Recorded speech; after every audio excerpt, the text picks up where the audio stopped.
Hi, so I'm doing this for my English project where I can basically analyze anything I want using any medium I want. And I chose to analyze Attack on Titan using a YouTube video. Not sure why I did that.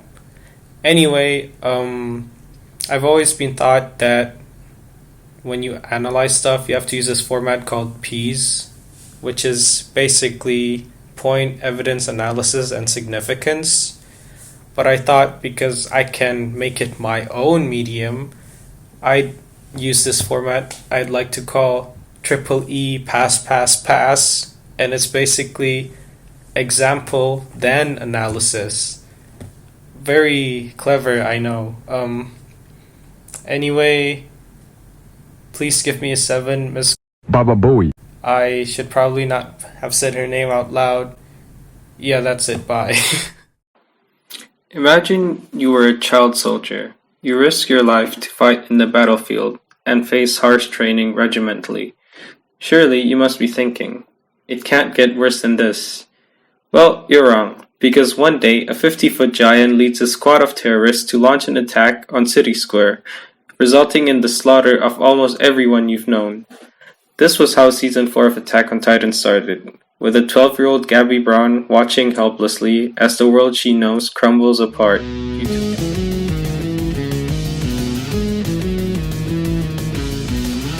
Attack on Titan is a 21st century action manga written by Hajime Ishiyama, which has garnered popularity in the Western fanbase throughout the past decade.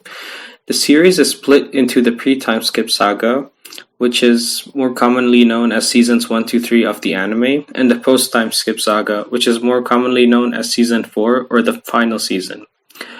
The post-time skip saga or Season 4 is what this video will mainly focus on, as it is set in a 20th century Nazi Germany inspired nation by the name of Marley. The post-time skip saga begins with a young girl by the name of Gabby throwing a bomb into an armored vehicle for the glory of war. Later on, it was revealed that Gabby was part of the Warrior Unit, a series of child soldiers trained by the nation of Marley. As a result, the Eldian girl was able to become an honorary Marleyan, due to the feats that she has accomplished in the war.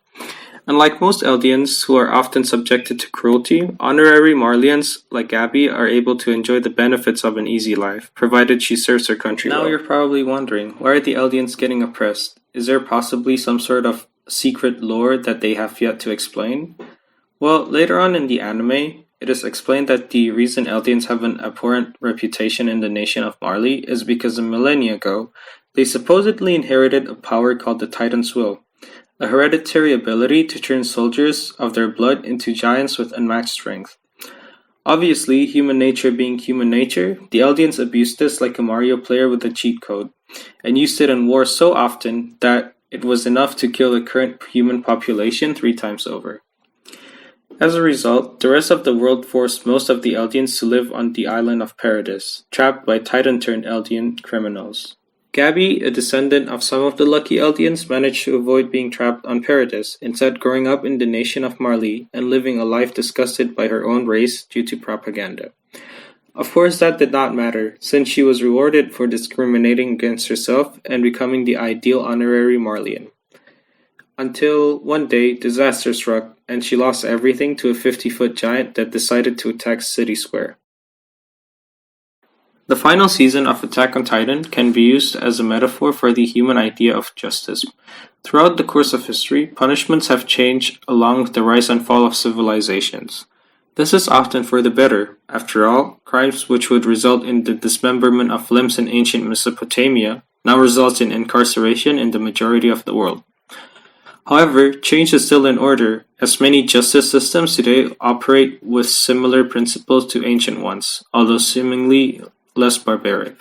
One of these principles is the idea of kin punishment. Kin punishment is the practice of punishing family members of someone who has committed a crime. As exemplified by the inhabitants of Paradis who are trapped for the war crimes of their ancestors, the concept of kin punishment is primitive and impractical.